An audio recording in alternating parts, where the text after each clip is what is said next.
A major new leak claims Apple planned to keep a flagship feature under wraps until 2026. If it's real, the iPhone Fold won't just look different. It could change how you use your phone, your tablet, and even your camera every single day.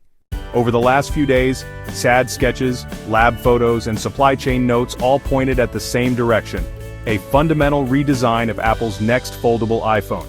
None of this is confirmed by Apple, but the overlap across sources and the timing near early test phases make this round of leaks worth a measured breakdown. In the next few minutes, I'll cover the headline feature, how Apple could make it durable, the software that would actually make it useful, what the price and timeline might look like, and a reality check before we wrap.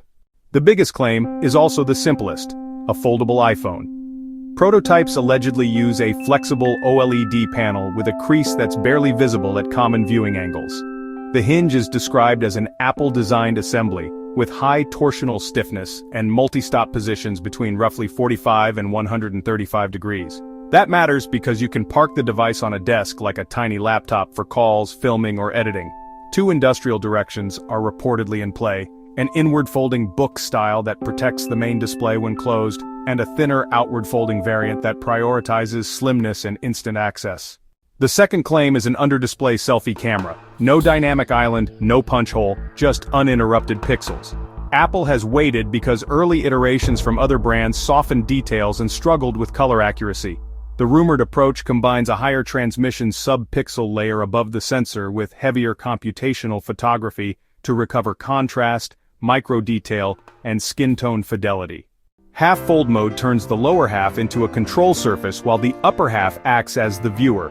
Think timeline below, playback up top, or camera controls on the bottom with a clean preview above. Set it at a right angle and it becomes its own tripod for time lapses and vertical shorts.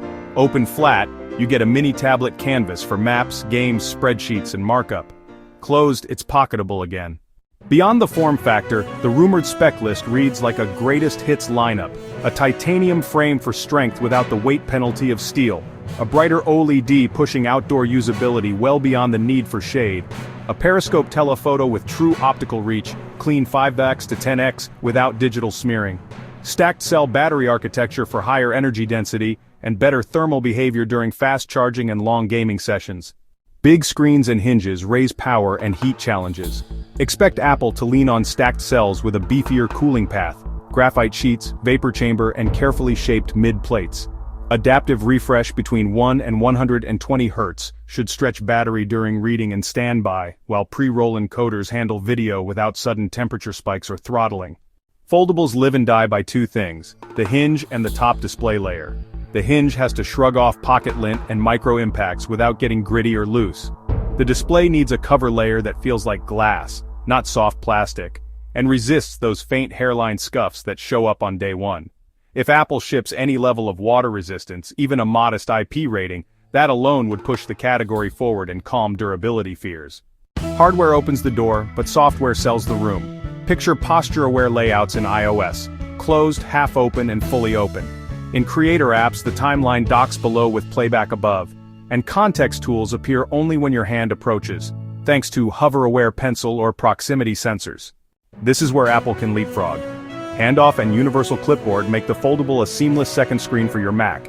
Camera continuity turns it into a high-quality Mac webcam at any angle thanks to that multi-stop hinge.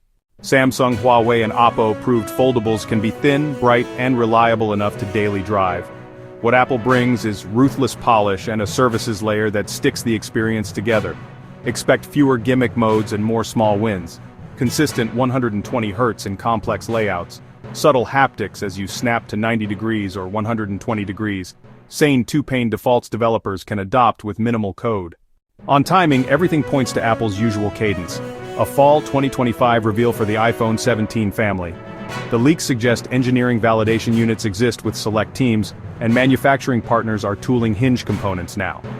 Premium parts mean premium pricing. Titanium, custom hinges, higher transmission glass stacks, and periscope modules don't come cheap. Early whispers put a Foldable Pro above today's Pro Max entry. Could these documents describe experiments that never ship? Absolutely. Apple prototypes constantly, and multiple design paths can run in parallel for months. But the direction makes sense. Hinge durability has improved, OLED brightness and efficiency keep rising, and user interest is no longer niche.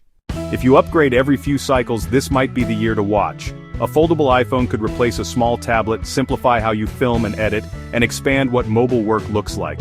If your priorities are weight, hinge feel, and long-term screen durability, wait for hands-on reviews and teardowns. Those are the details that decide whether this is magical or merely different.